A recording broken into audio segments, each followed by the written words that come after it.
Community of West African States, that's ECOWAS Extraordinary Summit that held in Nigeria's capital, Abuja.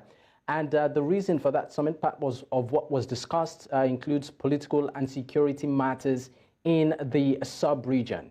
Of course, the chairman of ECOWAS, talking about Nigeria's President Bola Ahmed Tinubu, did give, his address and talked on some pivotal issues. Part of the issues that, of course, were in the eye of the storm include the membership of countries like Niger, amongst others, that, of course, the government had been toppled by a military junta as regards the status of their membership. This was addressed, amongst other issues, which also includes Senegal. But to make sense of this, right now I am being joined in this special broadcast by News Central's head of news, Uzona Onoye. Thank you for joining in. And let's start off with this. Looking at the reason for this particular gathering of African states, would you say it was, number one, necessary, and the eventual resolutions? Anything special out of the ordinary? Well, thanks for having me now. It's basically very, very important for the interest of the sub-region for the ECOWAS leadership to take the step they took this afternoon. Few days ago, the former head of state of Nigeria, who was one of the founding members of ECOWAS, General Yakubu Gowon, retired, came out to say that ECOWAS should think wisely and do the right things, because every region on the world, on the continent, globally, would think of its own interest first. And if you understand what withdrawal of those countries that threatened to leave ECOWAS would do to the continent, to the sub-region, the wisest thing to do is to apply caution and restraint in finding a middle line that would bring them back first, and then whatever negotiations that is necessary to be getting into Mali, Burkina Faso, Niger. If you look at that, the map of the sub-region, you will discover that they are just in one block on its own at the Sahel, bordered up north there by North Africa. And so it's quite dicey if ECOWAS fails to do what they did this afternoon, what it may result to if those three countries decide to eventually pull out of the sub-region. So this is a wise decision that is coming at no better time than now. Talking about, of course, the membership of these three regions, my question to you is this. Does this make ECOWAS, we know that they lifted sanctions on Niger, or they relaxed partially some of those sanctions, although the reasons they gave was around religious, the Ramadan that is coming up and all of that. But don't you think, or do you think that this in a way positions ECOWAS in a less advantageous, point? Because one would say these countries really even announced that they were leaving, right? And right now ECOWAS is saying, you know what, don't leave. We want you to be a part of us. Does this not in a way signal that ECOWAS endorses the military governments in those countries? And doesn't it also place ECOWAS in a sort of disadvantaged position when it even comes to, if we look at it from a negotiation point of view? We may want to start this conversation by looking back to what led to the military intervention in their polity in the first instance. Because if we fail to do that, we may just be grappling in the dark without a clear picture or direction of where we are headed. We know that those three countries have one thing in common. They were countries that were colonized by France. And up to this moment, up to the time that the military intervention took place, the reports are that they were still accountable to France. They were still being governed, in a stylish manner by France.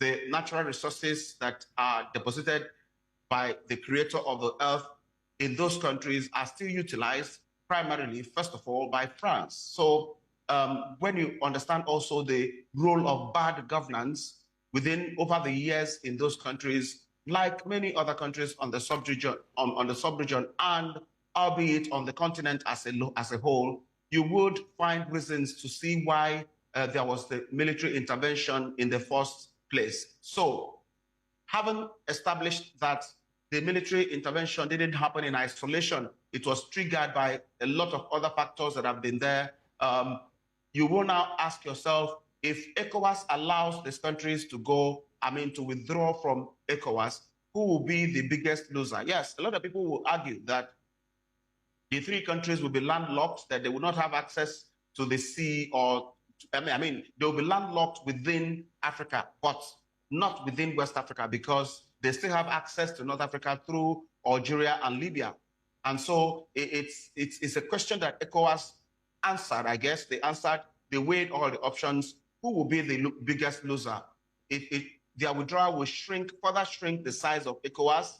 Yes, we know that there have been negotiations by Morocco to join ECOWAS, but that's something that we've not seen yet, and a lot of people have laughed over it, because Morocco on its own see themselves more as Arabians than Africans. So ECOWAS must have weighed all of this and took this decision. Yes, I heard the man that delivers the speech, announcing the lifting of the sanctions, say that the three countries are just about 10% of the population of ECOWAS. But in terms of land mass, they cover a huge area. Only Mali and Niger cover a huge area of the region. So any decision that would ignore this aspect might not be very, very interesting. And then remember that these countries have been dealing with one enemy, which is security.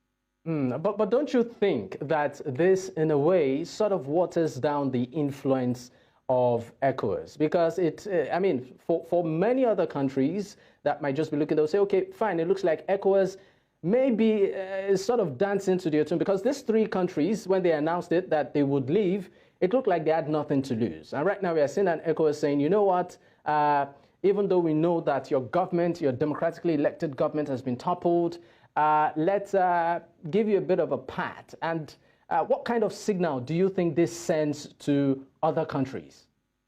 First of all, this doesn't weaken the power or the strength of ECOWAS.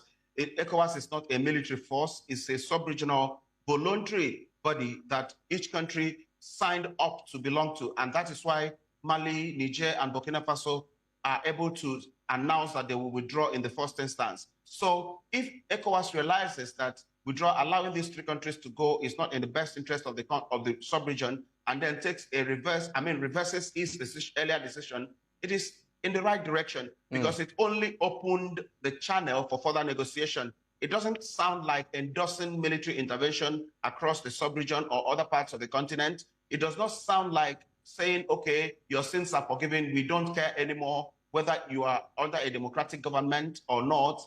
It only said that, okay, come back to the fold. Let us sit down and discuss further. Different kinds of sanctions can still come into play. Different kinds of conditions can still come into play. But first of all, come together, let's sit down and talk.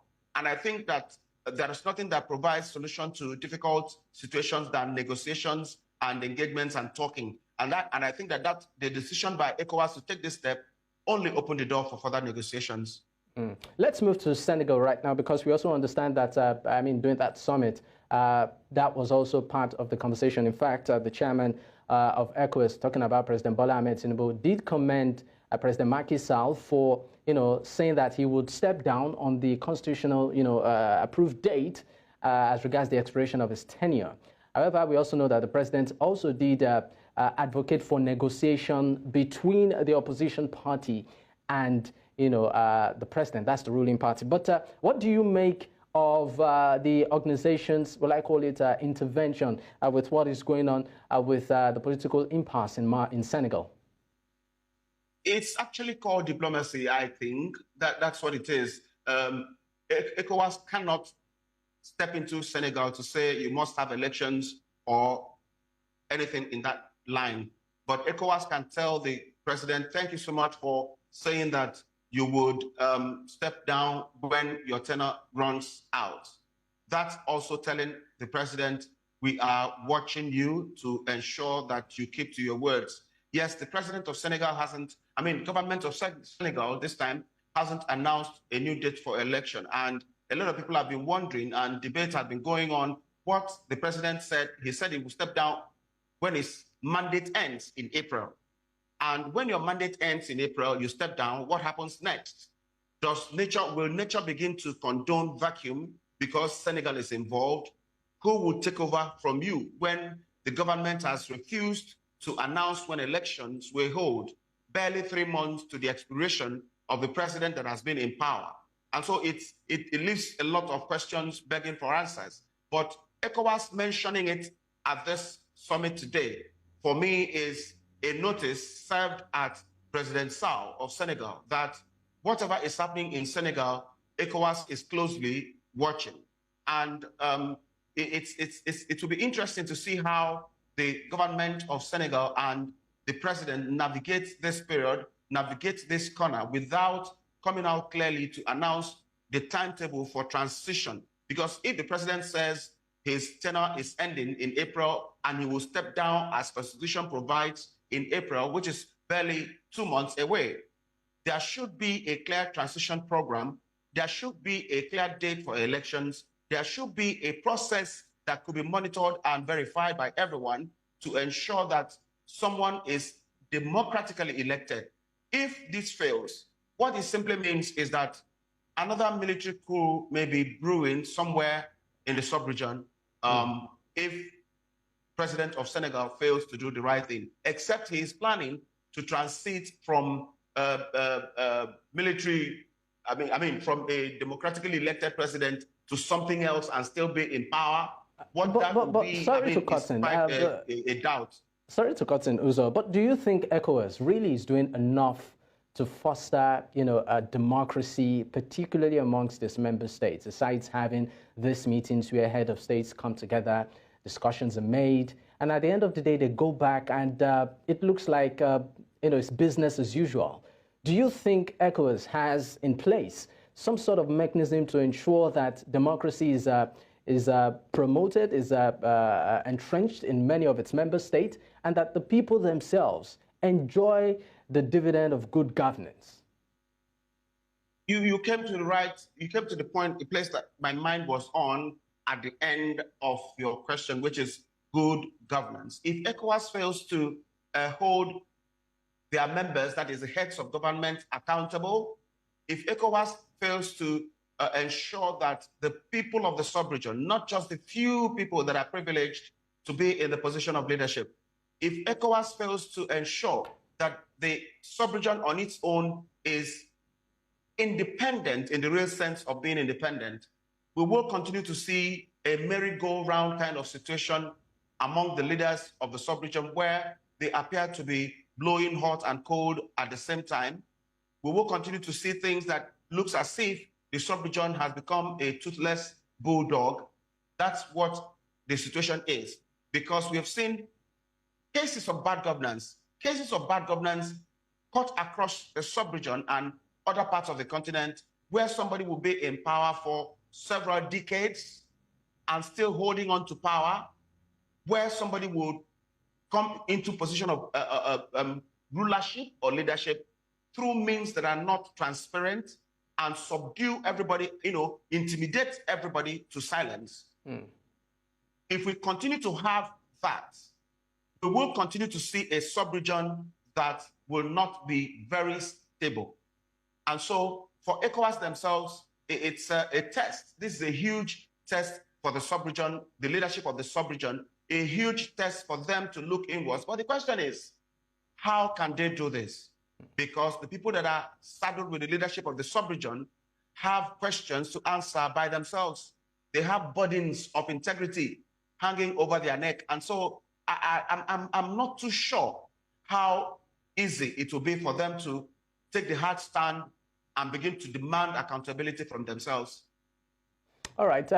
Permit me to read an excerpt of from the speech of the chairman of ECOWAS, talking about President Bola Ahmed Tinubu. Part of the things he said is, Excellencies, Head of State and Government, distinguished guests, let me underscore that these challenges, though daunting, present an opportunity for ECOWAS to reaffirm its commitment to the vision of our founding fathers and the principles underpinning our commitment to peace, security, and regional integration. And it goes on. Do you think ECOWAS is still sticking with this vision? Yes. ECOWAS is still sticking with that vision on the pages of newspapers and on documents that are filed in ECOWAS headquarters, because we now have a situation where each country is struggling to survive on its own, considering its own realities, which is okay, because personal interest is always, or national interest is always number one. When you talk about diplomacy, you consider what suits you and what works for you. Sometimes what you consider that suits you may, at the end of the day, just favor a few people and not the generality of the people. But talking about whether ECOWAS is still standing on its founding principles, it's a debate that can go either way, depending on who is engaged in it. Because if you are a beneficiary of the system, you would go all out and then be academical in supporting and pressing your views. But if you are not, and you've been a victim of bad leadership and bad government over the years, you may have a different view entirely. I mean, but just also to mention that aside just Niger, Mali, there's also Burkina Faso, in that list. Of course, like you have it on the screen, we also understand, reports reaching me has it, that the presidential spokesperson, during Guinea, actually has released a press statement to that effect. But Uzana, what do you think ECOWAS should do in the coming weeks, days, maybe months, to further ensure that, number one, we don't see upturns or power grabs across member states particularly, and also to ensure that governments, across its member states give to the citizens the dividend of democracy, even though we know that its membership is voluntary? First of all, it's diplomacy. Diplomacy. That's the key word. Any attempt to do anything through force will not give the right result. Remember that ECOWAS, the situation within Niger, Burkina Faso, and Mali got to this point because there were a bit of wrong moves by ECOWAS initially, when it was threatening that it would go all the way with force to ensure that the military juntas vacate the office and restore democratically elected government. But the sub-region realized that that may not be the way to go, and then began to retrace its steps. So going forward, I would expect the leaders of those three countries, talking about Burkina Faso, Mali, and Niger, to come to a roundtable with the sub-region leadership and present its position.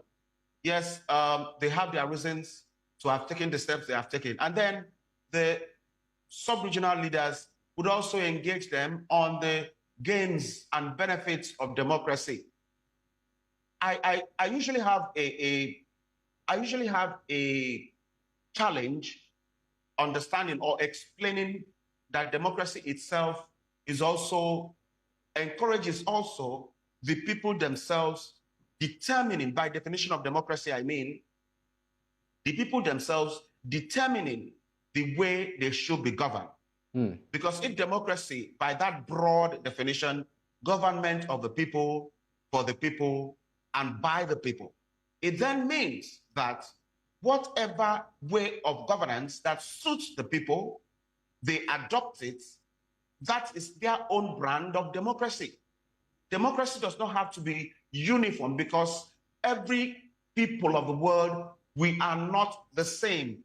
What works in a particular part of the world may not be working elsewhere. There was a view shared by one brilliant Nigerian lawyer, Olisa Bakoba, a former president of the Nigerian Bar Association several years ago.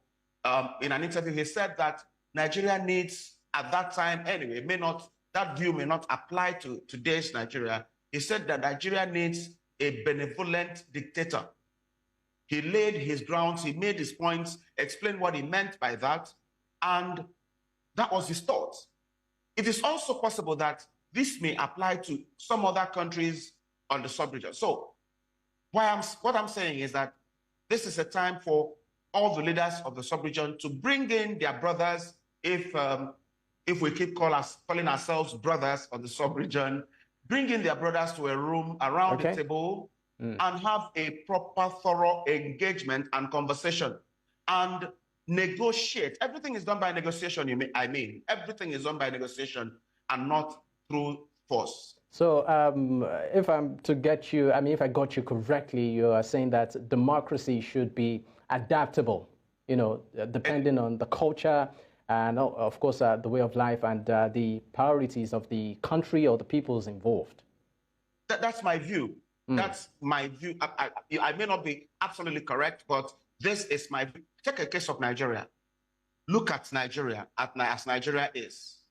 The way people in the southeastern part of Nigeria approach leadership and governance is completely different from the way the southwestern people of Nigeria approach leadership and governance.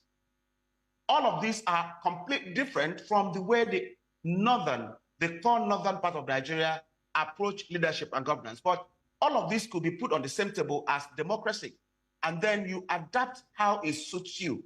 It must not be a presidential system of government. It must not be a parliamentary system of government. But whatever suits the people, that would ensure that the majority of the people have their say and their way in how they are governed. I think that would be a better way of going about it. All right, Uzonna, before, of course, we close the curtains on this special broadcast, let's take a listen to part of the things the president of ECOWAS actually did say during this extraordinary summit. Omar Traore, please take a listen.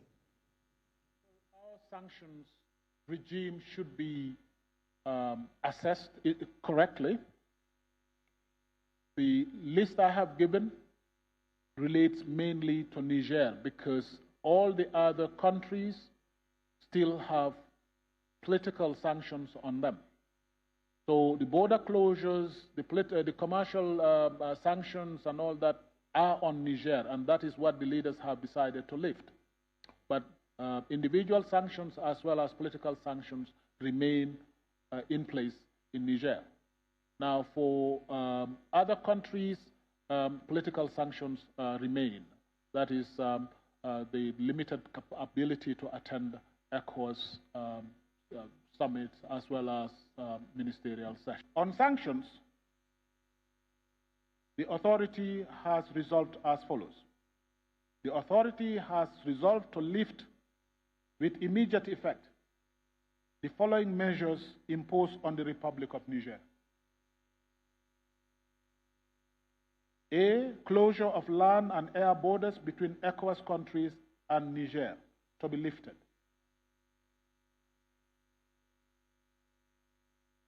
No-fly zone of all commercial flights to and from Niger is to be lifted. Suspension of all commercial and financial transactions between ECOWAS member states and Niger is to be lifted. Freezing of all service transactions, including utility services, is to be lifted. Freezing of assets of the Republic of Niger in ECOWAS central banks is to be lifted. Freezing of assets of Niger state and the state enterprises and parastatals in commercial banks is to be lifted. Suspension of Niger from all financial assistance and transactions with all financial institutions, particularly EBRD and BRID, is to be lifted. Travel ban on the government officials and their family members is also to be lifted. This decision is based on humanitarian considerations, especially as we are in the month of Lent and as we prepare for the holy month of Ramadan. The authority has also resolved to lift the sanctions regarding the recruitment of Malian citizens in statutory and professional positions within ECOWAS. The authority has also resolved to lift financial and economic sanctions on the Republic of Guinea. The authority has also instructed the President of the Commission to invite Burkina Faso Niger, Mali, and Guinea to attend technical and consultative meetings of ECOWAS, as well as all security-related meetings.